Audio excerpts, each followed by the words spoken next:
यानी कि हर 15 बच्चे में से सिर्फ एक को सीट मिल पाती है। पुलिस की कांस्टेबल पोस्ट के लिए 50 लाख आवेदन आए थे। 90% प्लस स्टार्टअप्स जो हैं इंडिया में वो खुलते ही फेल हो जाते हैं। एक जॉब सिक्योरिटी रहेगी, टेबल के ऊपर भी कमाई होगी, टेबल के नीचे से भी कमाई होगी। 30% का डिक्लाइन है जॉब्स में, टोटल नंबर ऑफ जॉब्स में। इंडिया वर्क प्लेस बर्डन के मामले में दुनिया का देश में लोग आज भी इतने बैकवर्ड, इतने गधे गवार हैं कि उन्हें ये चीज समझ नहीं आती कि वो 200 यूनिट फ्री बिजली के लिए अगर वोट करेंगे, अपना वोट बेच के आ जाएंगे, तो उनकी जो औलाद होगी वो चीफ मिनिस्टर या प्राइम मिनिस्टर से, जिनका प्राइमरी गोल इकोनॉमिक ग्रोथ था, और इन्होंने वो करा भी। इन्होंने हाईटेक सिटीज बनाई, इकोनॉमिक ग्रोथ थी, लेकिन अगले इलेक्शन में ये लोग हार गए। लेकिन सवाल ये है, जब हर कोई नौकरी लेगा तो नौकरी देगा कौन? देश में बेरोजगारी अपने पीक पे है। बीकॉम करने वाला बेरोजगार होता है, रिक्शा चलाने वाला बेरोजगार होता है। तो ये जो बेरोजगार और बेरोजगारी टर्म है, ये आपने अपनी डे टू डे लाइफ में जरूर सुनी होगी। एक आम आदमी हर उस इंसान को बेरोजगार समझता है जो काम नहीं करता या घर पे बैठा रहता है, लेकिन इकोनॉमिक्स की भाषा में ये गलत है। पहले ये समझते हैं कि बेरोजगारी होती क्या है। देखो, बेरोजगारी को इंग्लिश में अनएम्प्लॉयमेंट बोलते हैं। हर घर पे बैठा व्यक्ति बेरोजगार नहीं होता। इंडिया में हर वो आदमी जो 15 से 59 ईयर्स के बीच में है, जो चाहता है उसकी जॉब लगे, वो नौकरी ढूंढ भी रहा है मगर उसे जॉब नहीं मिल रही है, वो अनएम्प्लॉयड कहलाता है। लोगों का एम्प्लॉयड रहना देश की इकोनॉमी के लिए और घर की इकोनॉमी के लिए, दोनों के लिए बहुत जरूरी होता है। जिस देश में अनएम्प्लॉयमेंट बहुत ज्यादा रहेगा, वो देश कभी भी इकोनॉमिक ग्रोथ नहीं कर पाएगी। और अनएम्प्लॉयमेंट ही हर बड़ी प्रॉब्लम का जड़ है। आप प्रॉब्लम्स के नाम लेते जाओ, corruption, poverty, religious extremism, racism, हर प्रॉब्लम की जड़ कहीं ना कहीं आपको यहीं पे आके मिलेगी, अनएम्प्लॉयमेंट पे। इसलिए किसी भी गवर्नमेंट का जो पहला मोटिव रहता है वो अनएम्प्लॉयमेंट की प्रॉब्लम को सॉल्व करना रहता है। जहां बाकी देशों में अनएम्प्लॉयमेंट कम रहती है तो इकोनॉमिक ग्रोथ ज्यादा होती है, वहीं इंडिया में अनएम्प्लॉयमेंट लगातार बढ़ रही है। उसके बावजूद इंडिया की जो जीडीपी ग्रोथ रेट आ रही है वो लगातार 7% प्लस आ रही है। ये अजूबा आपको सिर्फ इंडिया में ही देखने को मिल सकता है। Periodic labour force survey PLFS, ये इंडिया में अनएम्प्लॉयमेंट रेट निकाला करती थी गवर्नमेंट की तरफ से। तो बहुत सारे एक्टिविस्ट ने बोला कि ये तो गवर्नमेंट की बॉडी है, ये अपना दर खराब थोड़ी ना दिखाएंगे। इस चीज पे हल्ला हुआ तो सरकार ने एक इंडिपेंडेंट बॉडी बना दी, NSC, नेशनल स्टैटिस्टिकल कमिटी। मगर उसका भी हाल वही हुआ जो PLFS के साथ हुआ था। जिसकी भी सरकार आई उसने इनके डेटा को मैनिपुलेट किया और इस तरह से दिखाया जिससे उनका रिपोर्ट कार्ड अच्छा है। बात सिर्फ यहीं पे खत्म नहीं होती दोस्तों। इकोनॉमिस्ट के हिसाब से जो अनएम्प्लॉयमेंट रेट का जो कंपैरिजन होता है बड़ी बड़ी पार्टियों के बीच में, जो पार्टियां आके बोलती हैं कि हमारे टाइम में तो 5% अनएम्प्लॉयमेंट रेट थी, तुम्हारे टाइम में 6% हो गई, हम तुमसे बढ़िया हैं। दोस्तों, ये जो कंपैरिजन होता है ना अनएम्प्लॉयमेंट रेट का, इकोनॉमिस्ट के हिसाब से कंपैरिजन ही गलत है। क्योंकि इंडिया की जो पॉपुलेशन है वो हर साल 1% बढ़ती है। इंडिया की जो पॉपुलेशन की ग्रोथ है वो 1% पर ईयर है।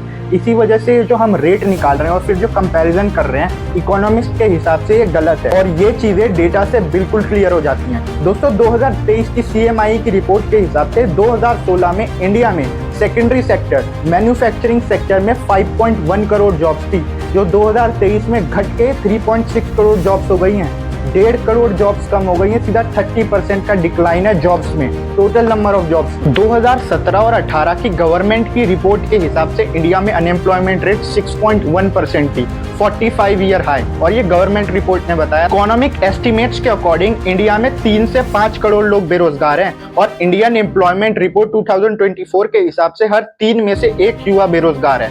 और ये वो लोग हैं जिनके पास ग्रेजुएट की डिग्री है। कंपनीज अपना प्रॉफिट बढ़ाने के लिए मैसिव ले-ऑफ्स कर रही हैं। जो उनके एग्जिस्टिंग एम्प्लॉयज हैं उनके ऊपर ज्यादा बर्डन डाल रही हैं और लोगों को अपनी जॉब सिक्योर करने के लिए उनके टर्म्स एंड कंडीशन पे काम भी करना पड़ रहा है। जी, सिर्फ ये लोग ले-ऑफ्स कर रहे हैं या फिर एग्जिस्टिंग एम्प्लॉयज पे ज्यादा वर्क प्रेशर डाल रहे हैं वो तो ठीक है, ये लोग नए एम्प्लॉयज भी हायर नहीं करना चाह रहे हैं। ये इंडिया की कुछ टॉप कंपनीज की हायरिंग रिपोर्ट्स हैं। इसमें सिर्फ एक TCS ऐसी कंपनी है जिसकी हायरिंग पॉजिटिव में है, 500 प्लस, यानी इन्होंने 500 नए एम्प्लॉयज हायर करे हैं। बाकी जितनी कंपनीज है सबकी हायरिंग नेगेटिव में है। यानी तो इनका प्रॉफिट जो बढ़ रहा है वो हमारे देश की GDP बढ़ाने में तो काम आ रहा है, लेकिन आप खुद ही देख सकते हैं इंडिया की अनएम्प्लॉयमेंट रेट, इंडिया की अनएम्प्लॉयमेंट बढ़ रही है इससे। सिर्फ यही नहीं, जो एग्जिस्टिंग एम्प्लॉय हैं वो खुद इतने एग्जॉस्टेड हैं कि एक रिपोर्ट के according India work place burden के मामले में दुनिया का नंबर 1 देश है। 62% ऑफ टोटल एम्प्लॉयज ये कहते हैं कि उन्हें वर्क प्लेस बर्डन महसूस करना पड़ता है जहाँ पे वो काम। एक बेकार पैटर्न ये देखा जा रहा है, जैसे ही कोई कंपनी हद से ज्यादा ग्रो कर जाती है उस कंपनी में जॉब ग्रोथ रेट जो होता है वो नेगेटिव में जाने लग जाता है। बहुत सारी कंपनीज इसका एग्जांपल है, अडानी ग्रुप इसका प्राइम एग्जांपल है। मैं यहाँ पे कोई अडानी ग्रुप को टारगेट नहीं कर रहा हूँ, लेकिन ये जो पैटर्न हमें देखने को मिल रहा है, उसमें सबसे फिट अगर कोई इंडियन कंपनी बैठती है तो उसमें सबसे पहला नाम आएगा, वो अडानी ग्रुप का ही आएगा। अडानी ग्रुप का अगर आज की डेट में मार्केट कैपिटलाइजेशन देखे तो वो 9 लाख करोड़ का है, लेकिन इनकी खुद की वेबसाइट पे अगर इनके टोटल नंबर ऑफ एम्प्लॉयज हम देखते हैं तो वो लेस देन 50,000। और अगर हम एग्जाम्पल देखें तो हालत और क्लियर होती जाती है। दोस्तों, रेलवे के ग्रुप डी एग्जाम के लिए 1 लाख पोस्ट के लिए 1 करोड़ एप्लीकेशन आई थी। यूपी के 60,000 पुलिस की कांस्टेबल पोस्ट के लिए 50 लाख आवेदन आए जा रहा है कि हर क्वार्टर में 5 से 10% जो कॉन्ट्रैक्ट वर्कर्स होते हैं वो अपनी जॉब खो देते हैं। इन्हीं सबके बीच में एक पॉजिटिव खबर भले ये निकल के आई कि इंडिया में स्टार्टअप ग्रोथ रेट ज्यादा हो रही है, लेकिन उसके बाद हमें एक और चौंकाने वाली रिपोर्ट ये निकल के आ जाती है कि 90% प्लस स्टार्टअप्स जो हैं इंडिया में वो खुलते ही फेल हो जाते हैं, 1 साल के अंदर फेल हो जाते हैं। राजनीतिक पार्टियों के चमचे अपनी अपनी पार्टियों के सपोर्ट में कितना भी कूद ले कि हमारे टाइम पे तो कम अनएम्प्लॉयमेंट थी, तुम्हारे टाइम पे ज्यादा अनएम्प्लॉयमेंट हो गई है, लेकिन फैक्ट ये है कि इस देश में आज तक 17 केंद्र सरकार आई है और एक भी सरकार इस देश में अनएम्प्लॉयमेंट की प्रॉब्लम को सॉल्व नहीं कर पाई है। चाहे वो नेहरू जी की सरकार हो या मोदी जी की, चाहे वो मनमोहन सिंह जी की सरकार हो या अटल बिहारी वाजपेयी जी की, या वो इंदिरा गांधी की सरकार हो। अगर यही हाल रहा तो अभी क्या आने वाले 10, 15, 20 सालों में हालात और बद से बदतर होते रहेंगे और कुछ नहीं बदलने वाला। चाहे किसी की भी सरकार आ जाए, कोई भी प्रधानमंत्री बन जाए, कुछ भी हो जाए। अब उसके पीछे कुछ कारण है जो मैं बताना चाहता हूँ। दोस्तों, सबसे पहला कारण है फ्रीबीज। सही सुना तुमने, फ्रीबीज। तो फाइनेंस मिनिस्ट्री के अंदर हजारों ऐसे इकोनॉमिस्ट होते हैं, हजारों चार्टेड अकाउंटेंट्स होते हैं जिन्हें हमसे और आपसे ज्यादा समझ है, लेकिन उसके बाद भी देश का ये हाल कैसे है। आरबीआई है और भी बड़े बड़े इंस्टीट्यूट है, इंडिपेंडेंट इंस्टीट्यूट है जिनसे रिकमेंडेशन ली जाती है, फिर भी ये हाल क्यों है? कभी सोचा है इस देश में लोग आज भी इतने बैकवर्ड, इतने गधे गवार हैं कि उन्हें ये चीज समझ नहीं आती कि वो 200 यूनिट फ्री बिजली के लिए अगर वोट करेंगे, अपना वोट बेच के आ जाएंगे, तो उनकी जो औलाद होगी उनको भी आगे जाके 200 यूनिट बिजली पे ही पलना पड़ेगा। अगर उन्हें 200 यूनिट फ्री बिजली नहीं मिलेगी तो उनका गुजारा ही नहीं हो पाएगा। सरकारों को अनएम्प्लॉयमेंट को टैकल करने के लिए फैक्ट्रीज, स्मॉल स्केल इंडस्ट्रीज और कंपनीज को इंसेंटिव्स देने पड़ते हैं, टैक्स बेनिफिट्स देने पड़ते हैं, लेकिन जब तुम लोग फ्रीबी के नाम पे वोट दे के आते हो तो वो पैसा फ्रीबीज में लगाना पड़ता है। तो इस देश में बहुत तेरे ऐसे मुख्यमंत्री, प्रधानमंत्री आए जिन्होंने हाईटेक सिटीज बनाई। मैं एग्जांपल बताना शुरू करता हूँ। मैं पहले अपने होम टाउन को लेता हूँ, दिल्ली को। दोस्तों, मिट्टी के एक रेगिस्तान को देश की नेशनल कैपिटल बनाया, इकोनॉमिक ग्रोथ कराई शीला दीक्षित ने, लेकिन उनके सामने एक ओपोनेंट आता है, 1 से 1.5 साल कैंपेनिंग करता है और चुनाव जीत जाता है। और सबसे लेटेस्ट एग्जांपल है तमिलनाडु में। दोस्तों, हो सकता है आप डीएमके को सपोर्ट करते हो ना करते हो, लेकिन एक चीज से हर कोई एग्री करता है कि पिछले 5 सालों में तमिलनाडु ने मैसिव इकोनॉमिक ग्रोथ देखी थी, लेकिन नतीजा क्या हुआ? एक एक्टर आता है, 1 साल कैंपेन करता है और हरा के चला जाता है। यही हुआ था टीआरएस और टीडीपी के साथ आंध्र प्रदेश में। ये 2 पार्टियां हैं जिन्होंने हैदराबाद सिटी को डेवलप करा है। 1991 से 96 के बीच में एलपीजी इकोनॉमिक रिफॉर्म्स आए, जिसमें आईटी सेक्टर्स को इंसेंटिव्स दी गई, जिसकी वजह से बैंगलोर सिटी बनी। इसी टाइम पे अहमदाबाद और गुड़गांव पे भी ध्यान दिया गया था आईटी सेक्टर डेवलप करने के लिए। 2008 में लेफ्ट की सरकार ने पश्चिम बंगाल में एक स्पेशल इकोनॉमिक जोन बनाने वाली थी, जिसकी वजह से ममता बनर्जी वहां पे प्रोटेस्ट करती हैं और स्पेशल इकोनॉमिक जोन के प्रोजेक्ट को बंद करा देती हैं। होता क्या है, बंगाल के लोग उन्हें मुख्यमंत्री बना देते। 1999 से लेकर 2004 तक इंडिया की जीडीपी ग्रोथ रेट इतने सारे ऑब्स्टेकल्स के बाद भी 8% थी। फिर भी 2004 में क्या रिजल्ट आया? यूपी में योगी आदित्यनाथ की सरकार ने फैक्ट्रीज, इंडस्ट्रीज को काफी इंसेंटिव्स दिए, लेकिन 2024 में क्या रिजल्ट आया हमने देखा। जिस सबके मैंने नाम लिया, ये सब वो चीफ मिनिस्टर्स या प्राइम मिनिस्टर्स है जिनका प्राइमरी गोल इकोनॉमिक ग्रोथ था, और इन्होंने वो करा भी। इन्होंने हाईटेक सिटीज बनाई, इकोनॉमिक ग्रोथ की, लेकिन अगले इलेक्शन में ये लोग हार गए। और हार क्यों गए? क्योंकि इनके जो ओपोनेंट थे, जो इनके सामने वाली पार्टी वाले थे, उन्होंने फ्रीबीज का प्रॉमिस किया। उन्होंने कहा कि ये लोग तो अमीर को अमीर बना रहे हैं, ये तो इंसेंटिव दे रहे हैं, हम तुम्हें 200 यूनिट फ्री बिजली देंगे, हम तुम्हें फ्री टीवी देंगे, फ्री स्कूल बैग देंगे। और लोगों ने इनको वोट किया और जो लोग इकोनॉमिक ग्रोथ करा रहे थे उनको हरा दिया। मैंने इतने सारे प्राइम मिनिस्टर्स, चीफ मिनिस्टर्स का नाम लिया है, बहुत सोच समझ के, और सबका नाम लिया है ताकि कोई ये ना बोले कि भैया हमारा वाला रह गया। फिर दोबारा पावर में आने के लिए फिर इन्हीं लोगों ने उनसे ज्यादा फ्रीबीज का प्रॉमिस किया और अब ये उनसे ज्यादा फ्रीबीज दे रहे हैं। तो फ्रीबीज का ऑब्सेशन इंडिया और इंडियंस में इतना ज्यादा है कि अब इंडिया में फ्रीबी पॉलिटिक्स हावी हो रही है। क्योंकि आज भी बहुत से लोग ये सोचते हैं स्पेशल इकोनॉमिक जोन बनेगा, उससे हमें क्या फायदा? फायदा तो कंपनियों को हो रहा है, लेकिन फायदा एक्चुअल में लोगों को ही होता है। वहां पे तुम्हें ही नौकरी मिलेगी, लेकिन लोग उल्टा ये सोचते हैं कि अगर उन्हें मिल भी गई, ऐसे सिटीज में उन्हें नौकरी मिल भी गई, तो इसमें सरकार का क्या लेना देना? नौकरी तो उन्हें मिली है, उनकी क्रेडिबिलिटी पे मिली है, उनकी क्वालिफिकेशन पे मिली है, इसमें सरकार का क्या लेना देना। जबकि एक्चुअल में लेना देना सरकार का ही है। वो सरकार की अच्छी पॉलिसी थी, अच्छी प्लानिंग थी, इसकी वजह से वहाँ पे कंपनी लगी, फैक्ट्री लगी, जिसमें तुम्हें नौकरी मिली है। बीबी पॉलिटिक्स कितनी ज़्यादा छाप छोड़ती है, मैं एक एग्जाम्पल से समझाता हूँ। ये मेरा होम टाउन है दिल्ली, और मैं यहीं का एक एग्जाम्पल ले लेता हूँ। मैं अगर आपसे पूछूं कि दिल्ली में कौन सी सरकार थी जिसने इंडस्ट्रियल रिफॉर्म करे, मैं दावे से कह सकता हूँ 100 में से 100 बंदों को इसका जवाब नहीं पता होगा। इनफैक्ट दिल्ली वालों को भी नहीं पता होगा। लेकिन अगर मैं यही पूछ दूं कि दिल्ली में कौन सी सरकार थी जिसने 200 यूनिट फ्री बिजली दी, तो 100 में से 100 लोगों को इसका जवाब पता होगा।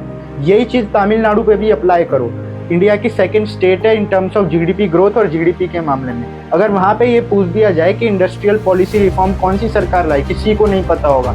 लेकिन वहीं अगर ये पूछ दिया जाए फ्री कलर टीवी किसने दिए थे, तो सब बता देंगे डीएमके की सरकार ने दिए थे। मिक्सी ग्राइंडिंग किसने दी थी, जयललिता की सरकार ने दी थी। और इंडिया में अनएम्प्लॉयमेंट का दूसरा मेजर कारण है इंडिया का एजुकेशन सिस्टम। एक सवाल, क्या हमारे कॉलेजेस में इतनी सीट्स हैं कि हम सारे बच्चों को एडमिशन दे सके, उनको स्किल्ड बना सके, उनको जॉब के लायक बना सके? The answer is no.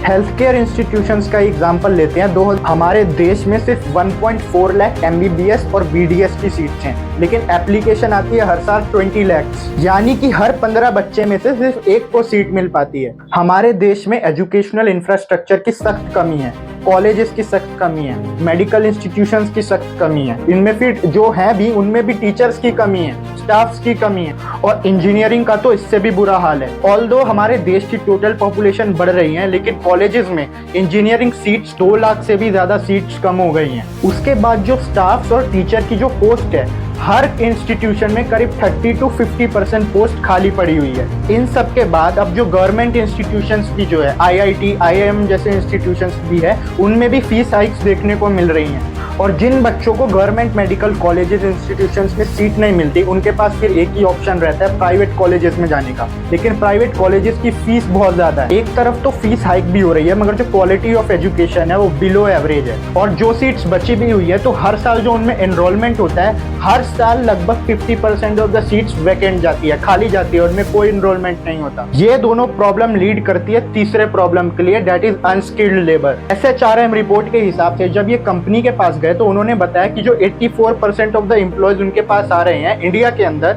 वो स्किल्ड ही नहीं है। जिस जॉब के लिए वो अप्लाई कर रहे हैं, उसके लिए वो कम्प्लीटली स्किल्ड ही नहीं है। बहुत सारी रिपोर्ट और बड़ी बड़ी MNCs और इंडिया की भी कंपनीज हमेशा इस बात को रिपीट करती है कि इंडिया के अंदर जो लेबर है, इंडिया के अंदर जो यूथ है, वो अनस्किल्ड है। दोस्तों, अगला कारण यह है इंडियंस का बिल्कुल भी रिस्क ना लेना। जहां अमेरिका में 60% ऑफ द पॉपुलेशन इन्वेस्ट करती है, यूरोपियन कंट्रीज में 50% ऑफ द पॉपुलेशन इन्वेस्ट करती है, चाइना में खुद 40% ऑफ द पॉपुलेशन इन्वेस्ट करती है, वहीं इंडिया में आंकड़ा 5% से भी कम है।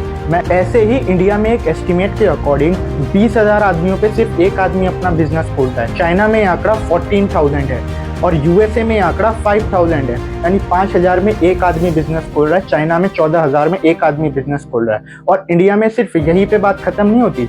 इंडिया में 90% ऑफ द स्टार्टअप पहले साल में ही फेल हो जाते हैं। आपको बचपन से ही आपके घर में, स्कूल में, हर जगह ये सिखाया जाता है कि अच्छी नौकरी लेनी है, अच्छी नौकरी करनी है। लेकिन सवाल ये है, जब हर कोई नौकरी लेगा तो नौकरी देगा कौन? बड़ी कंपनीज इंडिया में आना तो चाह रही हैं, यहाँ पे भी लोग अपना स्टार्टअप तो बिल्ड करना चाह रहे हैं, लेकिन वो चाह के भी नहीं कर पा रहे। ना यहाँ पे ऐसा एनवायरनमेंट है और ना सरकार उन्हें यहाँ पे बेनिफिट देती है। और अगला कारण है दोस्तों, जो हम सब इंडियंस जानते हैं, जो हम सब इंडियंस के खून में है, वो है ऑब्सेशन ऑफ गवर्नमेंट जॉब। ये एक ऐसी चीज है, इसके लिए आज तक करोड़ों स्टूडेंट्स ने अपने जिंदगी के सालों बर्बाद कर दिए, और आज भी मजे से अपने सालों बर्बाद कर रहे हैं, अपना करियर बर्बाद कर रहे हैं, खुशी खुशी में, एक आस में कि उन्हें कभी ना कभी गवर्नमेंट जॉब लग जाएगी, फिर ना वर्क प्रेशर होगा, सिर्फ दिन में 5 घंटे काम करेंगे, सैलरी 1 तारीख को आ जाएगी, जॉब सिक्योरिटी रहेगी, टेबल के ऊपर भी कमाई होगी, टेबल के नीचे से भी कमाई होगी। बस एक बार गवर्नमेंट जॉब लग जाए, फिर मजे ही मजे करेंगे। लेकिन असलियत में क्या है? असलियत में ऐसा कुछ नहीं है।